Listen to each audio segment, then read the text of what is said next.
yung tinatawag ko ng PhilHealth na benefit claims. In 2021, 83 billion. 2022, 87 billion. In 2023, 35 billion. This is exactly our point, Madam Chair, na ganito kalaki yung kinikita nila, pero yung disbursement para sa kanilang mga miyembro, yung mga benepisyo, maliit lang. Ngayon, of course, there are operational costs also involved. May I intercede? Yes, Kasi yung binabayad ng gobyerno sa kanila for universal healthcare, di ba? Yung mga unemployed na hindi nagbabayad ng premium, gobyerno nagbabayad ng premium for them. Hindi alam nung mga tao na pinagbabayad sila ng gobyerno. Hindi nila alam yung universal healthcare. There's no information campaign about the universal healthcare. exactly. Kasi ako, nakikita ko doon sa amin kasi we operate a general hospital Hindi alam ng mga tao yun na nagpasa tayo ng batas na universal healthcare. Hindi alam ng mga tao, kaya akala nila hindi sila entitled, yung mga hindi nagbabayad ng premium. Hindi nila alam na ang gobyerno ang nagbabayad ng premium for them.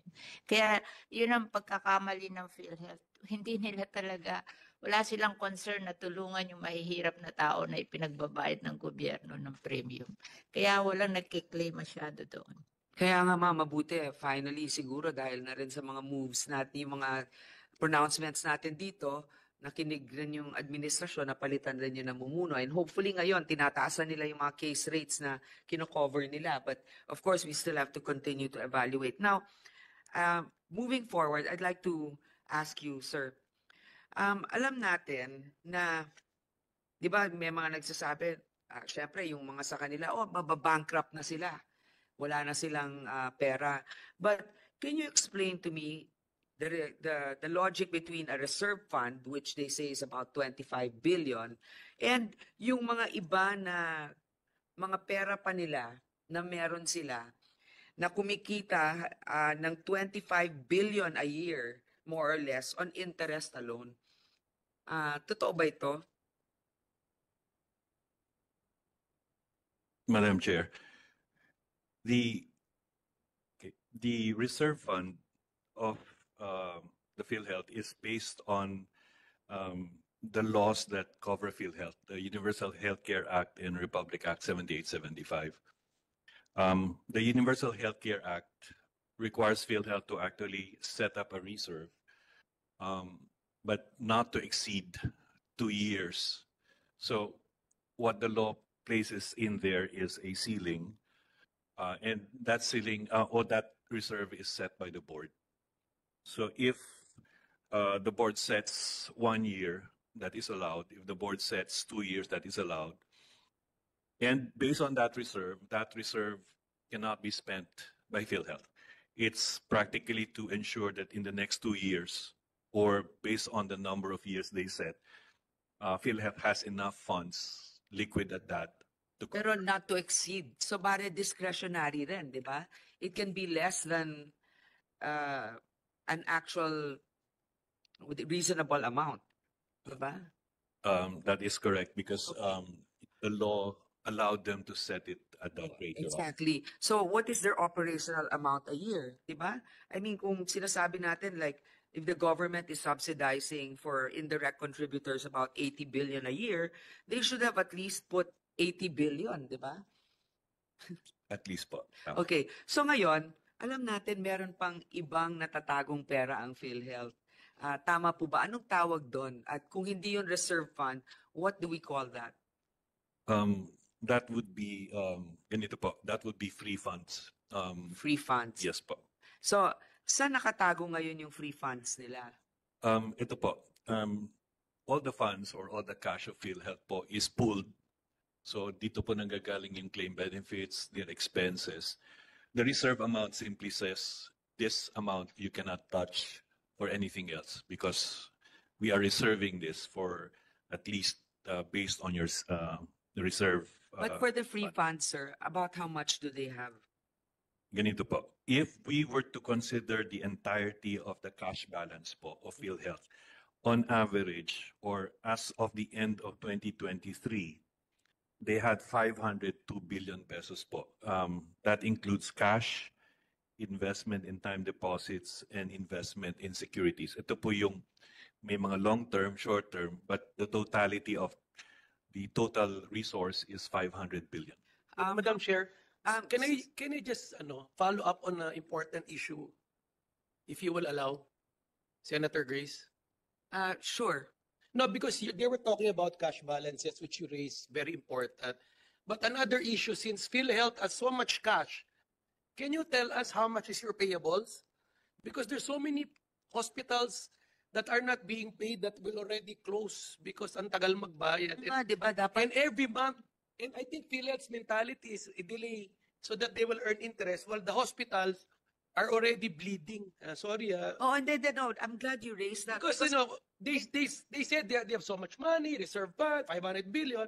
Can you tell the committee, this body, magkano ba ang existing payables as of a certain date last month?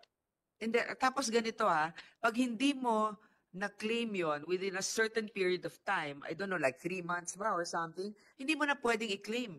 So, ang daming hospital, ayaw nang tumanggap ng mga pasyente na PhilHealth dahil hindi binabayaran.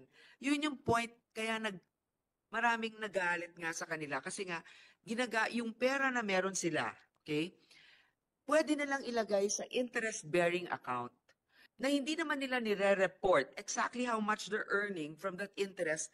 And I have like information that they're earning like 25 billion pesos on interest alone. Alam mo, pag naglagay ka ng pera sa bangko, kunyari 4% interest yan, Madam Chair. O, ire-report mo, kumita tayo ng 4%. That's just to cover inflation. Pero yung mga officers na naglagay ng pera sa bangko, malay ba natin kung meron silang extra perks na binibigay ng mga financial institutions na yan? Kaya galit na galit kami. Senator Grace Yes, ma'am. po, marami nagko-complain ng mga private hospital. Pag malakas ka sa PhilHealth, babayaran ka. Pero pag hindi ka malakas sa PhilHealth, hindi ka Hindi lang yun, Madam Chair. Meron pang instances na ga-advance sila sa hospital. I know certain hospitals na they paid in advance. Tapos yung iba, mabilis. Tapos yung iba, have to lobby and bleed. Exactly, di ba? Yung mga iba nga hindi kailangan ng eye operation. May eye operation. So, I mean, there are a lot of, that's not your concern, sir. But my concern is, for the record, because ang sinasabi ng iba, masyadong naghihigpit sa PhilHealth o hindi kinokonsidera na bankrupt na sila. Hindi sila bankrupt. Naiinis nga kami kasi bakit hindi nila binabayaran ang dapat mapunta doon sa mga nagko-contribute sa kanila at yung mga hindi covered, may batas para sila ay mabigyan ng benepisyo. So sir, doon sa 502 billion cash balance, alam nyo ba kung magkano sa investments ang nilagay nila na kumikita sila ng interest at magkano yung payables na hindi nila nababayaran? Madam Chair, to break down the 502 billion as presented in their annual audit report, hawak lang po namin ng 2023. Their cash and cash equivalents, 31 billion. Investments in time deposits, 136 billion. Investment securities po, 336 billion. That's the breakdown of the 502 billion. And 2023 po ito. opo, Okay. as of December 31, 2023 po. Tapos magkano po yung payables nila, ng mga utang nila? Yung payables po as of record is close to 102 billion po. Ay, nako. Anyway, Chair, tama na. That's all. I just wanted to put that on record, Madam Chairman, so that at least they know that we are also trying to see the bigger picture when we are trying to figure out how to best help a government agency. So yun lamang po, and thank you, Commissioner, for clarifying this. I yield now. Ma'am, to can I have a follow-up Congressman Lac. question with the Sir, Commissioner? Is there a rule? What is, I'm trying just to think. Is there a rule on government funds when GOCCs or government financial institution? Where can we deposit where can you make deposit or invest